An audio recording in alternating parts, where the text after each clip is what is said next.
Bendecido día del Señor, que nuestro buen Dios continúe derramando de su gracia sobre nosotros, que su palabra continúe gobernando sobre nuestros corazones y que Cristo sea nuestro mayor tesoro por los siglos de los siglos. En la mañana de hoy nos vamos a acercar a un pasaje maravilloso que se encuentra en el Antiguo Testamento, especialmente en el libro del Éxodo, capítulo 12. Ese es el pasaje que vamos a escudriñar hoy con la ayuda del Espíritu. Hoy celebraremos juntos como iglesia, todos reunidos, la Santa Cena. Este es un maravilloso recordatorio, una gloriosa celebración, y consideraremos primeramente esta maravillosa porción de la Escritura, que espero aliente nuestros corazones, confronte nuestros corazones, traiga luz a nuestras mentes y traiga un mayor amor, genere un mayor amor en nuestros corazones por la obra de Cristo. Quiero dar créditos a nuestro hermano Nicolás Osorio, quien ha sido de gran bendición últimamente para la obra del Señor en Venezuela, y creo que sus notas van a ser de gran ayuda y de gran bendición para el sermón que quiero traer para ustedes hoy. Y como les dije, espero que sea de gran ánimo, de gran confrontación, pero también de mucho consuelo, de la misma manera como Dios usó esta palabra para obrar en mi corazón. Así que mis hermanos, antes de abrir las Escrituras, vamos a orar a Dios allí donde estemos y vamos a pedirle a Dios que nos bendiga con su palabra, que hable en nuestros corazones y que Cristo pueda ser atesorado en nuestras vidas como el mayor de los tesoros. Oremos. Bendito Dios y Padre, que nos has bendecido en los lugares celestiales en Cristo Jesús, que nos has sellado con tu Espíritu Santo, que nos has hecho nuevas criaturas y que nos has comprado con un alto precio de sangre, para redimir para ti un pueblo celoso de buenas obras. A ti te agradecemos y te damos toda la gloria, porque únicamente tú y solo tú eres digno de suprema alabanza. Oh Señor, bendito sea este tu día en el que nos reunimos a celebrar que tú has resucitado, que eres nuestro Dios y que nos has comprado con la preciosa sangre de Cristo. A ti te pedimos en el poder de tu Espíritu Santo que llenes nuestros corazones con tu palabra, que inundes nuestros corazones con tu gracia y tu misericordia, y que podamos alabarte cada vez más, no solo con nuestras palabras, sino con nuestras vidas. Usa tu palabra, usa a este siervo débil para proclamar tu evangelio. En el nombre de Jesús. Amén. Hermanos, acompáñenme por favor a Éxodo capítulo 12. Vamos a leer esta maravillosa porción de la Escritura desde el versículo 1 al 27 y luego vamos a desglosar esta maravillosa porción de la palabra de Dios. Y de seguro muchos de nosotros hemos leído Éxodo 12 en otras ocasiones o quizás hemos escuchado en algún momento algún sermón sobre Éxodo capítulo 12, pero yo quisiera que en esta ocasión dejemos nuestra mente en cero, si podemos decirlo así, y que nos acerquemos a este pasaje como si lo hubiésemos escuchado por primera vez. Así que vamos a leer Éxodo capítulo 12, leamos con atención la palabra de nuestro Dios, versículo 1 al verso 27. Dice: habló Jehová a Moisés y a Aarón en la tierra de Egipto diciendo: este mes os será principio de los meses, para vosotros será este el primero en los meses del año. Hablad a toda la congregación de Israel diciendo: en el 10 de este mes, tómese cada uno un cordero según las familias de los padres, un cordero por familia. Mas si la familia fuere tan pequeña que no baste para comer el cordero, entonces él y su vecino inmediato a su casa tomarán uno según el número de las personas, conforme al comer de cada hombre, haréis la cuenta sobre el cordero. Verso 5. El animal será sin defecto, macho de un año, lo tomaréis de las ovejas o de las cabras, y lo guardaréis hasta el día 14 de este mes.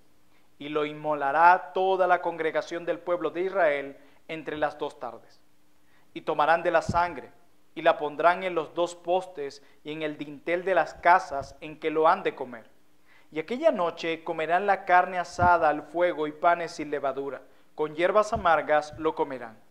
Ninguna cosa comeréis en él cruda, ni cocida en agua, sino asada al fuego, su cabeza con sus pies y sus entrañas. Ninguna cosa dejaréis de él hasta la mañana, y lo que quedare hasta la mañana lo quemaréis en el fuego.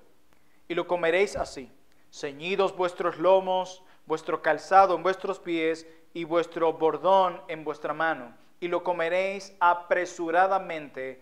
Es la Pascua de Jehová. Verso 12. Pues yo pasaré aquella noche por la tierra de Egipto, y heriré a todo primogénito en la tierra de Egipto, así de los hombres como de las bestias, y ejecutaré mis juicios en todos los dioses de Egipto, yo Jehová.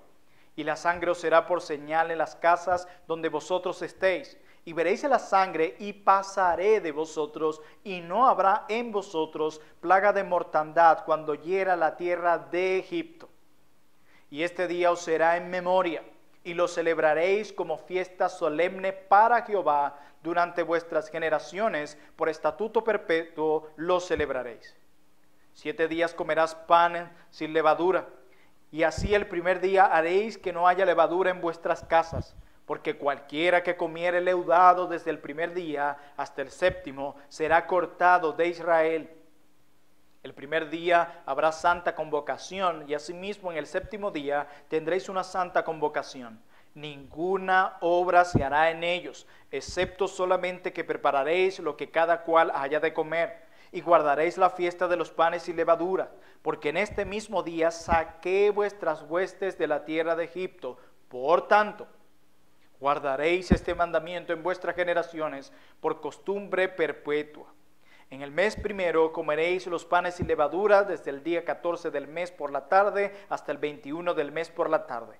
Por 7 días no se hallará levadura en vuestras casas, porque cualquiera que comiere leudado, así extranjero como natural del país, será cortado de la congregación de Israel. Verso 20. Ninguna cosa leudada comeréis en todas vuestras habitaciones, comeréis panes y levadura.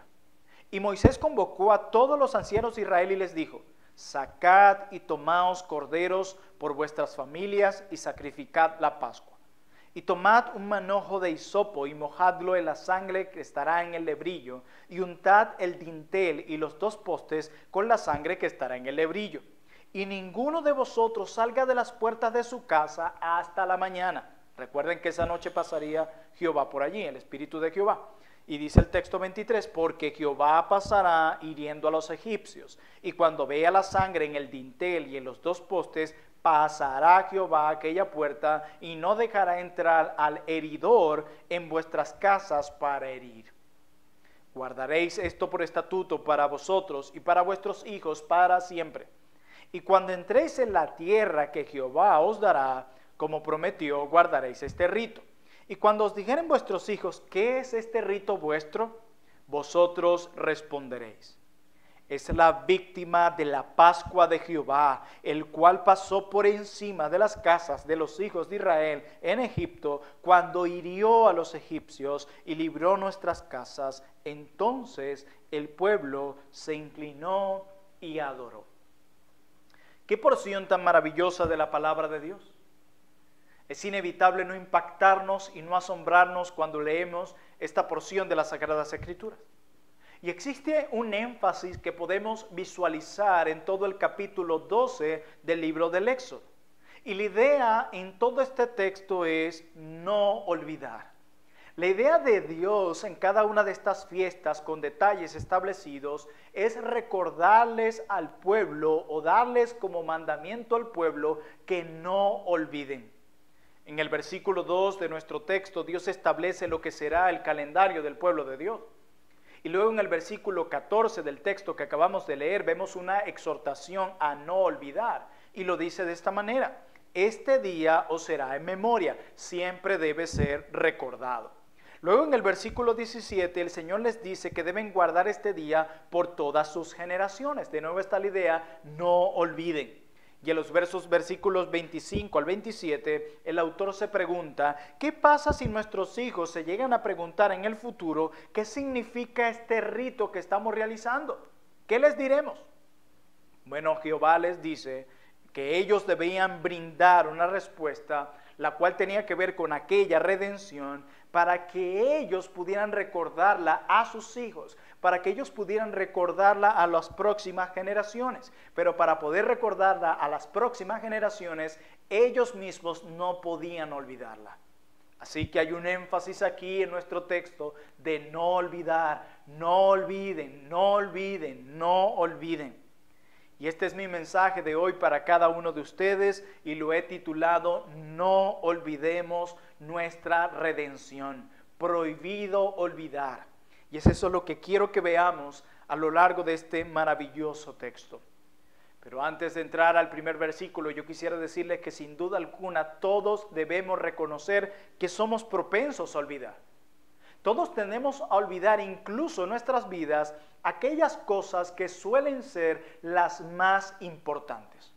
Las cosas de este mundo, las pruebas, las luchas con el pecado, tienden a desenfocarnos fácilmente y nos hacen olvidar, escúchame bien, lo que realmente es importante para ti y para mí. Y en estos días lo hemos podido comprobar, cómo muchos cristianos que parecían fieles han olvidado lo que realmente importa en la vida cristiana. Hermanos, decía alguien, a Dios no le da miedo que olvidemos, pero Dios no quiere que olvidemos. La voluntad de Dios es que no se olvide su gloriosa obra de redención y es por eso que debemos recordarla en todo tiempo. El evento que recordaremos hoy, como será la Santa Cena, no solo fue algo que sucedió, el evento que recordaremos hoy, no solamente es algo que sucedió en un momento de la historia o que Dios y Cristo quiere que recordemos en un momento de la historia, sino que Cristo quiere que recordemos en todo tiempo su obra de redención. Y Cristo nos ha dado a nosotros los líderes y pastores el privilegio de este púlpito para que lo usemos de una manera que Dios sea glorificado. Como bien decía alguien, predicamos delante de Dios y de parte de Dios para que Él pueda ser honrado con cada una de nuestras palabras. Y una de las cosas que tenemos como líderes que hemos sido llamados por Dios es que debemos preguntarnos constantemente qué es lo que le estamos recordando a nuestras ovejas cada semana. ¿Cuál es el mensaje que debemos recordarle a la Grey cada semana? ¿Cuál es el mensaje que la Grey debe escuchar como recordatorio cada semana? Y sin duda alguna, como veremos hoy, el mensaje que como pastores y líderes debemos recordar a nuestras ovejas cada semana es el mensaje de la redención. El mensaje más importante que se ha dado a la iglesia de Cristo. Hermanos y amigos, nuestras iglesias tienden a olvidar. Somos propensos a olvidar. Por eso el púlpito debe ser usado para dar recordatorios importantes. Y uno de los recordatorios más importantes que debemos y podemos hacer como predicadores y pastores es recordarles a nuestras ovejas la maravillosa obra de redención que Cristo, que nuestro amado Cristo compró para nosotros en la cruz del Calvario. Y es por eso que en esta mañana quiero recordarles esta maravillosa obra de redención. Es por eso que esta mañana quiero usar el púlpito para recordarles el mensaje más importante si queremos ser fieles al Señor como pastores y predicadores. Y quiero que consideremos nuestro texto de Éxodo capítulo 12, considerando dos puntos centrales. En primer lugar, yo quiero que veamos en nuestro primer punto, lleva por título, no olviden lo que hizo el Cordero. Así es, no olviden lo que hizo el Cordero. Y mi segundo punto lleva por título, no olviden la santidad de la iglesia. Estas son dos verdades que veremos en Éxodo capítulo 12 y son las dos verdades que todo pastor y predicador debe recordar cada domingo, cada semana, en cada momento a los miembros de su iglesia. Pero no solo eso, como veremos hoy. Esta es la verdad que cada uno de nosotros como creyentes se debe recordar a sí mismo y la verdad que debemos recordarles a cada uno de nuestros hermanos en la fe. No olvidemos lo que hizo el Cordero, no olvidemos la santidad de la iglesia. Así que sin más preámbulo, entremos a nuestro primer punto. No olvidemos lo que hizo el Cordero. Hermanos, lo primero que quiero decirles es que este pasaje que nosotros acabamos de leer en Éxodo está estructurado como en una forma de sándwich. Así es. Y uso esta terminología para poder comunicar más claramente lo que les quiero decir. Y esto suele suceder en muchas narrativas de la Biblia, esta estructura de sándwich. Nosotros en esta estructura de sándwich, nosotros vamos a tener en una primera parte del pasaje, que pudiéramos llamarlo el primer pan, una idea. Y en la última parte de ese mismo texto, la segunda parte del pan, a pesar de estar al final y la otra al principio, son dos ideas que se conectan. Y en la parte del medio, que pudiéramos decir que es la carne del sándwich, nosotros vamos a ver en una narrativa una idea que parece distinta, pero que se conecta con la idea del principio y la idea del final. Así que es eso lo que tenemos aquí en Éxodo capítulo 12. En los versículos 1 al 13 de Éxodo 12 pertenecen a la primera parte del sándwich, si podemos llamarlo así. Y los versículos 21 al 27 de Éxodo 12, que son la parte final, pertenecen a la segunda parte o a la parte final de este sándwich. Y en la parte del centro tenemos los versículos 5 al verso 20, que pertenecen a la mitad, que aunque parece distinta, se conecta con la primera parte y la última parte. Así que, ¿qué es lo que vamos a hacer en nuestro primer punto? En nuestro primer punto vamos a desglosar la primera parte y la última parte del sándwich, los panes, si podemos decirlo así.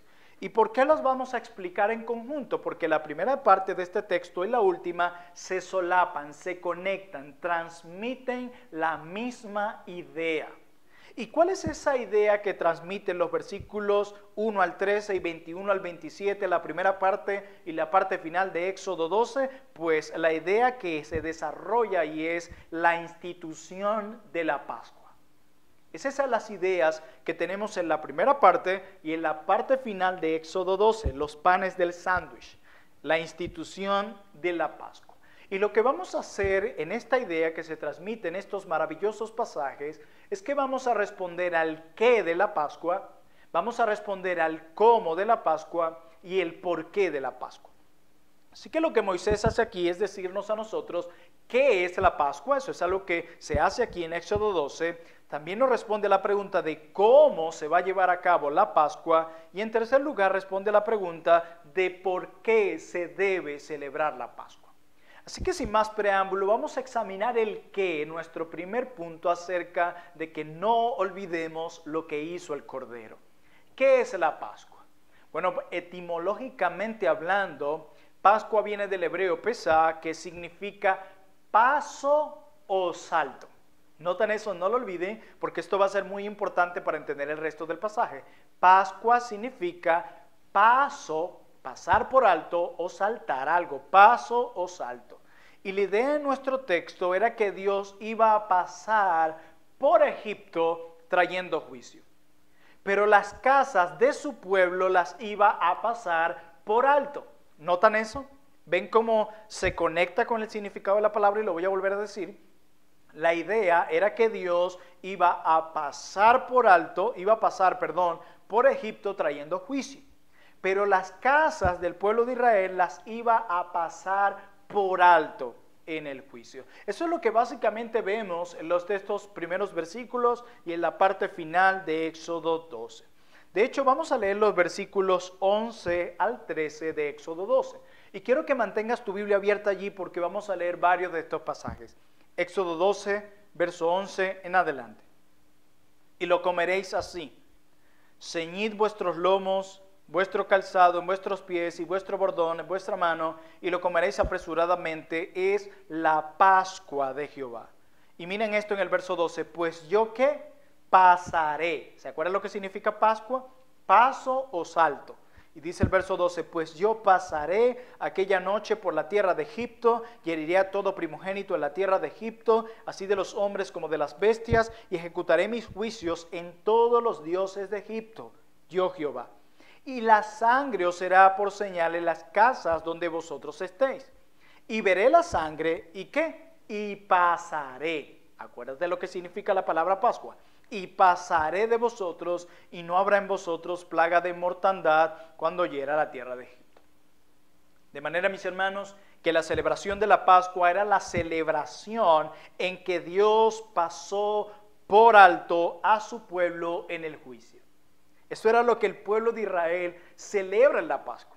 Ellos celebraban que Dios los pasó por alto cuando Él ejecutó su juicio. Ellos celebraban, fuimos pasados por alto en medio del juicio del Señor. Eso era lo que celebraban y eso era lo que recordaban en la fiesta de la Pascua. Y esa es la definición, mis hermanos, en los versículos 26 al 27. Cuando uno de sus hijos preguntara qué era este rito que ellos estaban celebrando, el versículo final, el verso 27 de Éxodo 12 lo responde. Miren eso, Éxodo 12, verso 27. Vosotros responderéis cuando vuestros hijos pregunten, papá, ¿y qué es este rito que ustedes están haciendo? Y ellos responderían, es la víctima de la Pascua de Jehová, el cual pasó por encima de las casas de los hijos de Israel en Egipto, cuando hirió a los egipcios, ¿y qué? Y libró nuestras casas. ¿Las libró de qué? Del juicio. De manera, hermanos, repito, la Pascua es la celebración de que Dios pasó por alto el juicio para su pueblo. Esto era lo que ellos no podían olvidar, esta maravillosa y gloriosa redención. No vino un juicio sobre ellos, sino sobre el pueblo de Egipto. Esto tan grandioso y tan hermoso debía ser celebrado y recordado perpetuamente. Prohibido olvidarles, dice Dios. Ahora bien, ¿pero cómo debían ellos recordar esto? El pasaje está entretejido entre lo que debían hacer Israel esa noche y entre lo que venía a ser el futuro de Israel. En los versículos 1 al 2 está hablando acerca del calendario futuro de Israel al salir de Egipto. Eso es lo que tenemos allí. Así que nosotros, para entender esto, cómo debían ellos recordar, debemos responder a la pregunta del cómo. Ya hemos respondido a la pregunta del qué. Ahora vamos a responder a la pregunta del cómo. El cómo tiene que ver primeramente con la comida, lo cual no se olvida, ya que es algo que hacemos constantemente. Así que la pregunta que debemos hacer a nuestro texto ahora es, ¿cómo debían recordar la Pascua? ¿De qué manera debían hacerlo? Y si leemos y recordamos lo que hemos analizado en nuestro texto, la manera que ellos debían recordar la Pascua era con comida. Así es, con comida. Las celebraciones, decía alguien, las celebraciones alrededor de la comida nos traen recuerdos. Sin embargo, no es por la delicioso de la comida, sino por lo que debían comer ese día. Así que otra pregunta que hacemos es, ¿qué debía comer el pueblo de Israel para que esto recordara la Pascua perpetuamente? Bueno, según el versículo 5 de Éxodo capítulo 12, nos dice que era lo que ellos debían comer. Leamos juntos. El animal, hablando de un cordero, será sin defecto, macho de 1 año. Lo tomaréis de las ovejas o de las cabras y lo guardaréis hasta el día 14 de este mes y lo inmolará toda la congregación del pueblo de Israel entre las 2 tardes.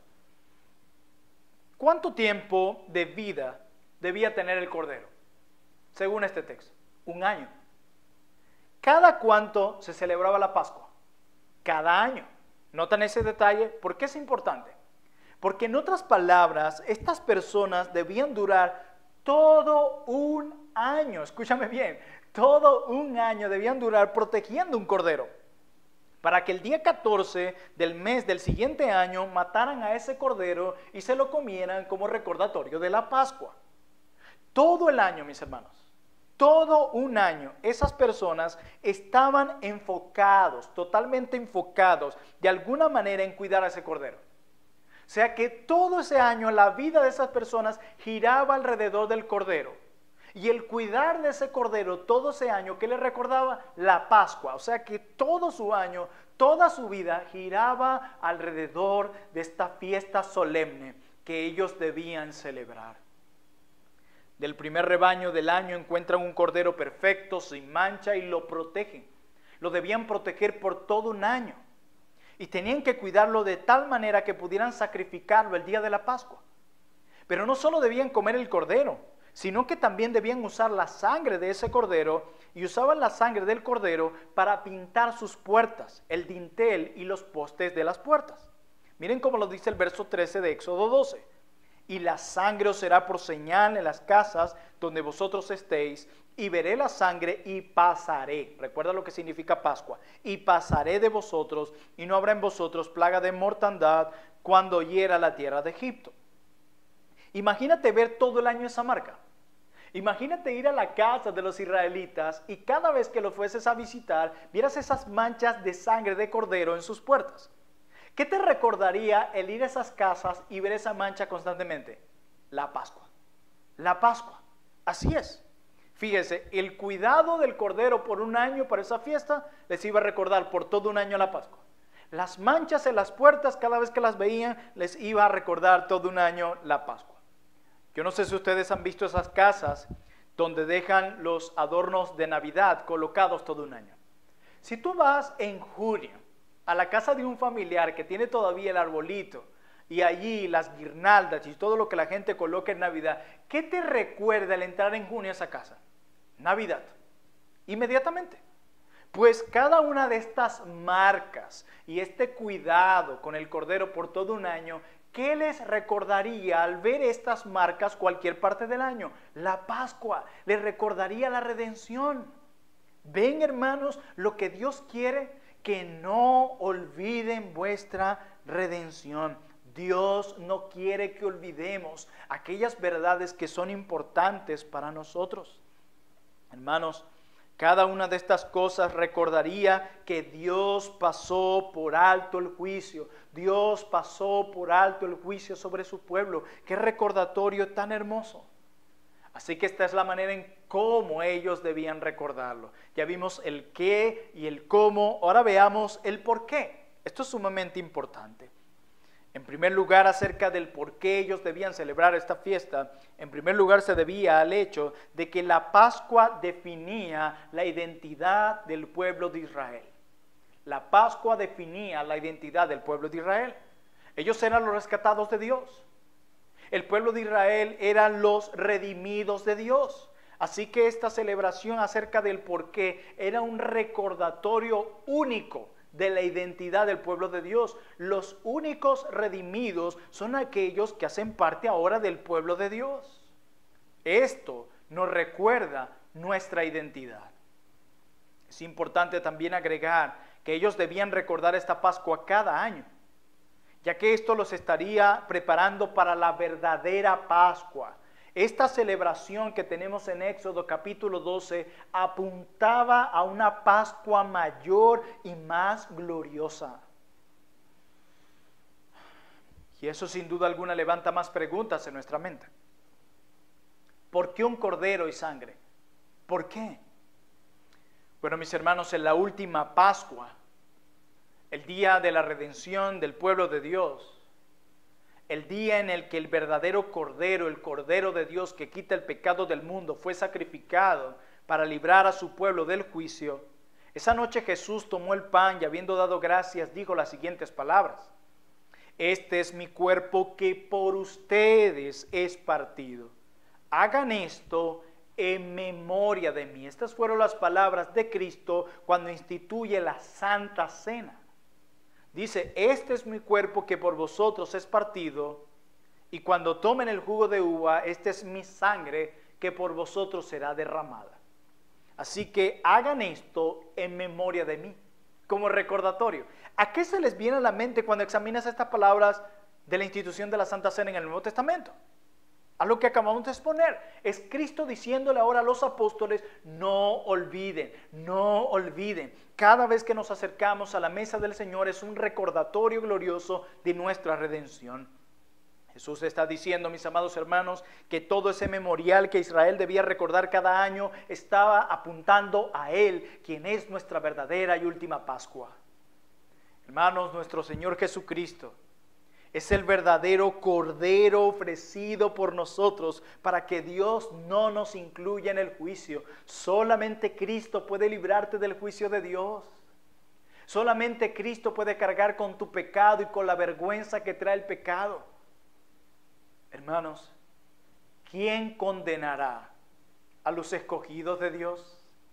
Nadie puede condenarnos porque estamos en Cristo, quien es el Cordero de Dios que quita el pecado del mundo que fue ofrecido por nosotros para que Dios no nos incluyera en el juicio.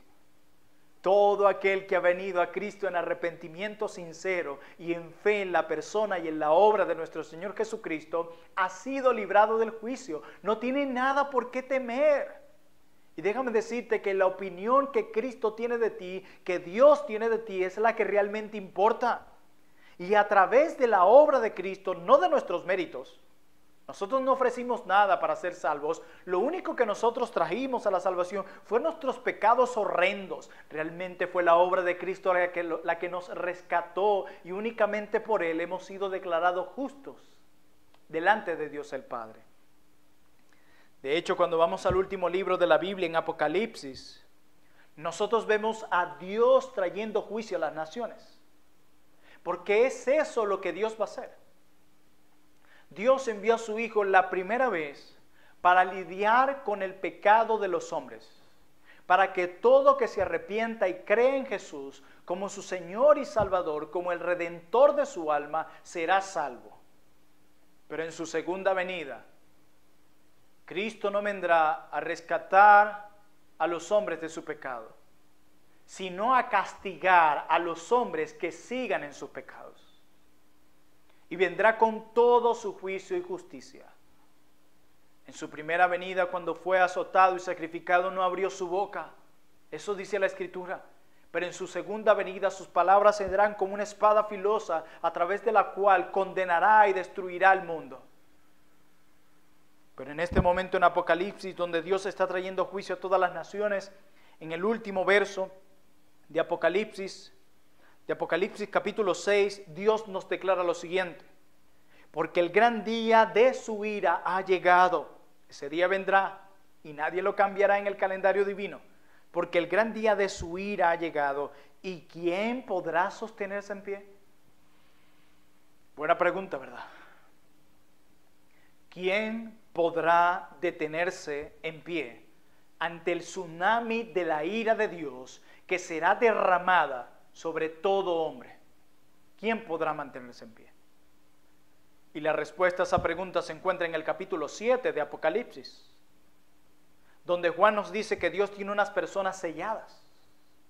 Y nos dice Apocalipsis, capítulo 7, versículos 9, dice: después de esto miré, este es Juan, y he aquí una gran multitud, la cual nadie puede contar, de todas naciones y tribus y pueblos y lenguas, que estaban delante del trono y en la presencia ¿de quién?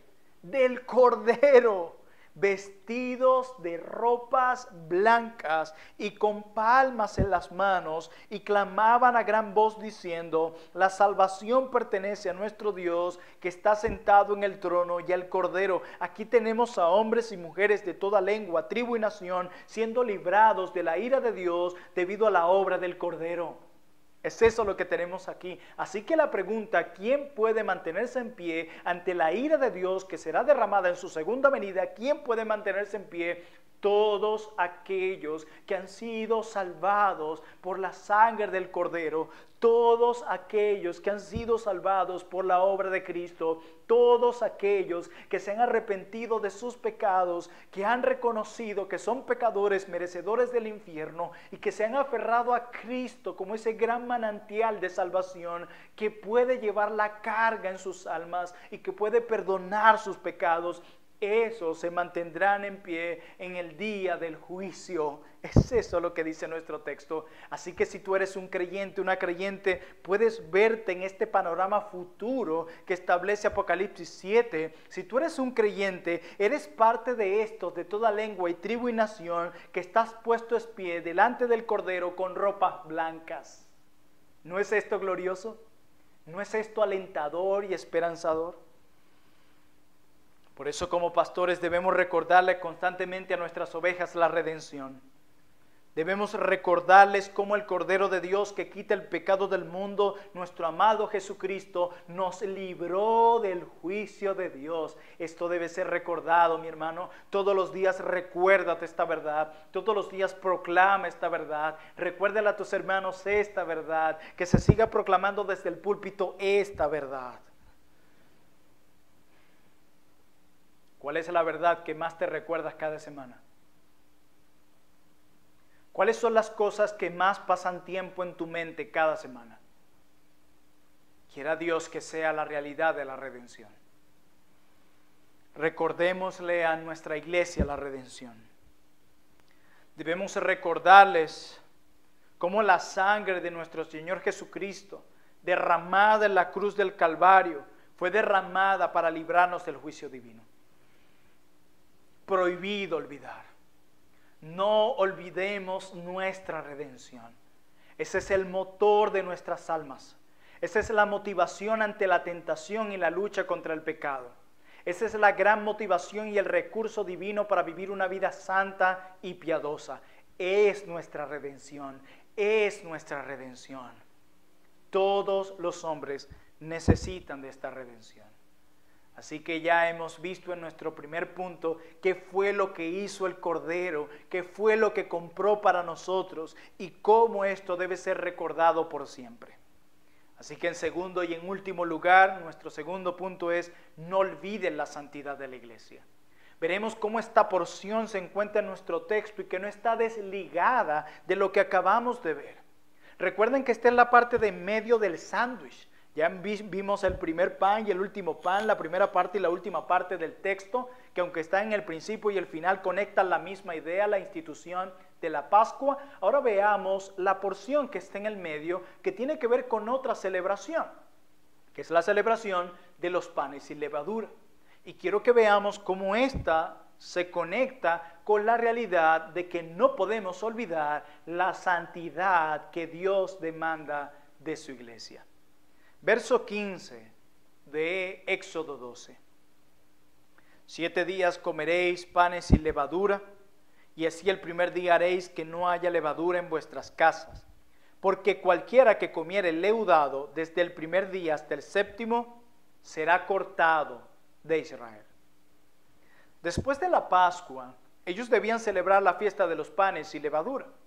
¿En qué constituía esta fiesta? Bueno, eran 7 días sin comer panes con levadura. No podían comer nada leudado por 7 días.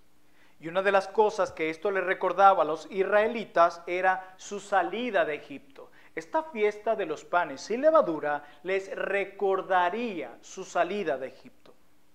El día de la salida de Egipto, ellos debían salir rápido. Ellos no podían esperar, debían salir inmediatamente. Esa es la razón por la que no podían comer nada leudado. Si a usted le gusta la cocina o es repostero, usted sabe que la levadura requiere de tiempo para que tenga efecto. Ellos debían comer esa noche y al otro día salir corriendo. Así que no había tiempo para esperar que leudara la masa. No podían esperar que se leudara. De hecho, ellos comían. Y esa misma noche Dios iba a pasar a juicio y ellos tenían que salir. Eso era inmediato, no había tiempo de espera. Así que esta fiesta de los panes sin levadura, la fiesta de la Pascua recordaba vuestra redención, pero la fiesta de los panes sin levadura recordaba la salida inmediata y rápida de Egipto. Miremos el verso 10 de Éxodo 12. Ninguna cosa dejaréis en él hasta la mañana. Y lo que quedare hasta la mañana lo quemaréis en el fuego, y lo comeréis así. Leamos juntos. Ceñidos vuestros lomos, vuestro calzado en vuestros pies, y vuestro bordón en vuestra mano. ¿Qué idea transmite esto? Básicamente se lo comían ya vestido, ya listos para salir. Y dice, y luego que ya ceñido vuestros lomos, puesto el calzado en vuestros pies, y vuestro bordón en vuestras manos, allí lo comeréis. ¿Cómo? Apresuradamente. Apresuradamente. No había tiempo que perder. Verso 17. Y guardaréis la fiesta de los panes sin levadura, porque en este mismo día saqué vuestras huestes de la tierra de Egipto. Por tanto, guardaréis este mandamiento en vuestras generaciones por costumbre perpetua. Verso 39. Leamos esto porque es muy importante. Verso 39 de Éxodo 12. Y cocieron tortas sin levadura de la masa que habían sacado de Egipto, pues no habían leudado. ¿Por qué?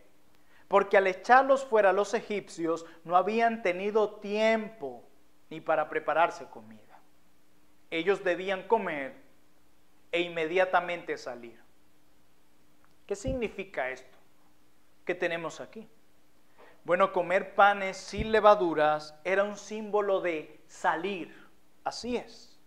Ellos al comer los panes sin levadura y le recordara la salida inmediata de Egipto, esto le recordaría al pueblo de Israel una verdad sumamente importante. ¿Cuál verdad?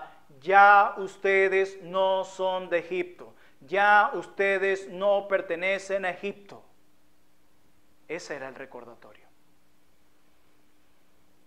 En otras palabras, mis amados hermanos que me ven y amigos, este era un símbolo claro de santidad.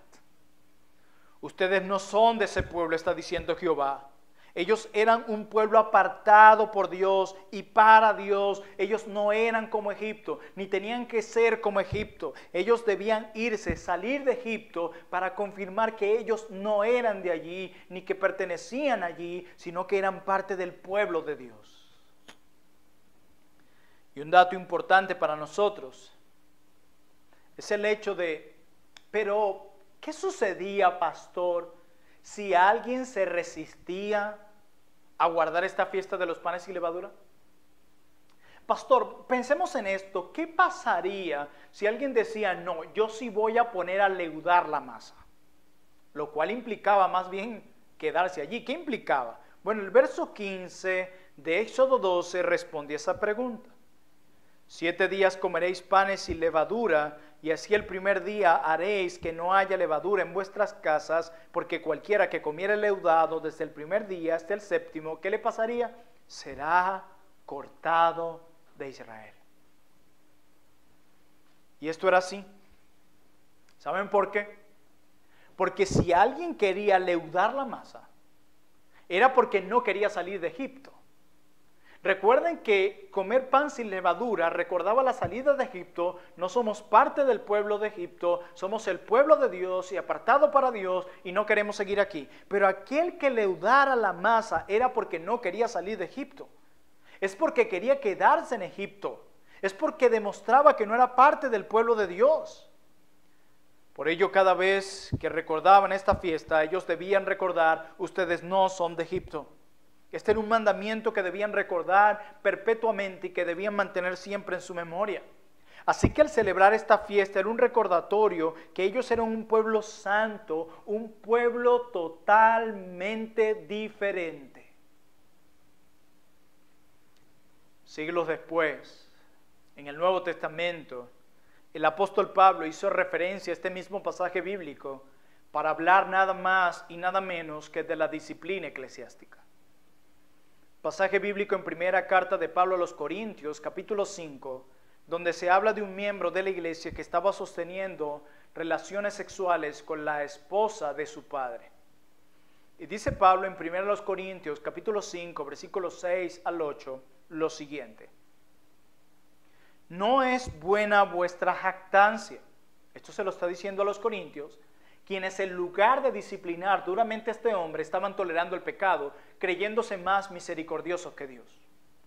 ¿No es buena vuestra jactancia? Pablo los llama arrogantes por esto. ¿No sabéis que un poco de levadura leuda toda la masa? ¿A qué le recuerda esto? Verso 7 de 1 Corintios 5. Limpiaos pues de la vieja levadura para que seáis nueva masa, sin levadura como sois, porque nuestra Pascua, que es Cristo, ya fue sacrificada por nosotros. Así que celebremos la fiesta, no con la vieja levadura, ni con la levadura de malicia y de maldad, sino con panes sin levadura, de sinceridad y de verdad. Hermanos y amigos, la iglesia no puede olvidar que es un pueblo santo. Debemos recordarle a la iglesia que somos un pueblo apartado por Dios y para Dios. Y debemos usar todos los medios de gracia que Cristo nos recordó, que nos dejó, para recordarles esto. La reprensión si es necesaria. Porque no estamos hablando de cualquier cosa, sino del pecado, quien mató al Hijo de Dios, quien está acabando con las almas de los impíos y quien mantiene a los hombres alejados de Dios. Debemos usar la exhortación privada como lo establece Mateo 18 e incluso la amonestación pública en algunos casos. La disciplina eclesiástica debe traerse de nuevo a las filas de la iglesia. Una iglesia que tolera el pecado no es una iglesia bíblica. Debemos hacer un lado el sentimentalismo. Y cuando consideremos en nuestros hermanos y hermanas, por más queridos que sean, y se estén desviando de la fe y estén ignorando los mandamientos de Dios o justificándolos de cualquier manera, estos deben ser reprendidos y disciplinados si es necesario. No olvidemos, hermanos, que la disciplina no es una demostración de odio. Hebreos nos recuerda que la disciplina más bien es una demostración de amor, y el amor no hace nada indebido. El amor es bíblico, el amor bíblico es santo y procura el bien de nuestro prójimo, y uno de los mayores bien que podemos hacerle a nuestro prójimo es rescatarlos de su pecado. Así que la disciplina eclesiástica es una gran demostración de amor. Una de las razones por las que incluimos en la membresía de nuestras iglesias a las personas es porque tienen estos dos elementos esenciales. Uno, la fe en nuestro Señor Jesucristo. Y dos, que son discípulos de Cristo. Quiere decir que en la manera en cómo vive confirman que su profesión de fe es real. Pero aquellos que ya son miembros y han hecho un pacto delante de Dios y se han comprometido a llevar una vida santa, y que sirven ahora en una institución santa y gloriosa como lo es la iglesia, están llamados a vivir santamente. Así que cuando aquellos que son miembros empiezan a desviar de ese camino, sean jóvenes o viejos, hombres o mujeres, si se están desviando de ese camino y tratando de justificar su pecado, o sutilmente se están desviando y obviando los mandamientos que Dios da, estos deben ser amonestados y disciplinados.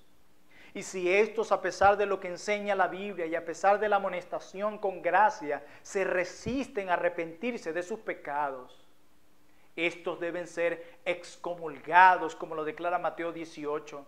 Deben ser echados del pueblo de Dios porque no están viviendo como aquellos que han sido apartados para Dios. Cuando nosotros toleramos en la iglesia personas que se llaman cristianos, pero viven con sus labios una cosa y con su vida otra, le estamos diciendo al mundo que Dios sí permite en su pueblo gente que lo profesa con sus labios, pero lleva una vida indigna e impía. No, Dios ha salvado un pueblo para que sea santo, para que ande en buenas obras. Cuando alguien no se conforma a esa realidad, debe ser excomulgado, debe ser cortado del pueblo de Dios, porque no vive y no anda como aquellos que hacen parte del pueblo de Dios. Tolerarlo es el mayor acto de arrogancia y de soberbia y de pisotear lo que la palabra de Dios dice. El pecado debe ser reprendido. Así que, mi hermana, tú que me escuchas, si te estás desviando del camino y sutilmente estás tratando de justificar tu desobediencia a los mandamientos del Señor, o tú, mi hermano, llevas una vida en la iglesia y otra afuera y en privado, llevas una vida en Facebook, pero otra en privado, arrepiéntete ahora. Porque ¿sabes qué? Dios no puede ser burlado. Él sacará tu pecado a la luz si no te arrepientes. Y va a ser más duro para ti. El pecado es como los hongos, crece en la oscuridad, en lo oculto. Si tú no lo confiesas, Dios lo sacará a la luz. Y aunque lo mantengas en privado, quiero decirte algo. Todo pecado, sin importar su tamaño, sea público o privado, traerá consecuencias tarde o temprano y no puedes escapar de ellas. Tarde o temprano lo sacará. Entrarás en un proceso doloroso de disciplina y si no te arrepientes serás excomulgado. Y no hay nada más doloroso que eso. Pero no hay nada más necesario que eso.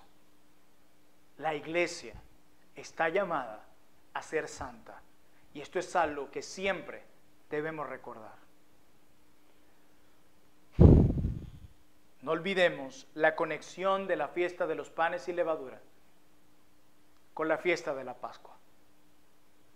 Es la Pascua la que produce panes sin levadura, decía alguien. Y Pablo lo entendía así. Cristo, nuestra Pascua, ya fue sacrificado, así que vivan sin levadura. Pablo nos estaba diciendo, sed santos porque Cristo ya fue sacrificado. No somos aceptados por Dios por nuestra santidad, porque todos somos pecadores. Ninguno de nosotros podrá llenar el estándar de Dios, solo Cristo lo llenó. Pero luego de haber sido acercados a Cristo y salvados por la obra de Cristo, hemos sido capacitados ahora con los recursos divinos para vivir una vida santa. Así que el que dice, mire, es que yo no puedo obedecer los mandamientos de Dios, eso es una mentira si realmente tú eres un hijo de Dios en quien mora el Espíritu Santo.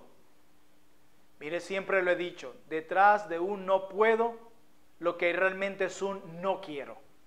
Porque segunda carta del apóstol Pedro, capítulo 1, declara que ya se nos han dado todos los recursos divinos para vivir una vida piadosa.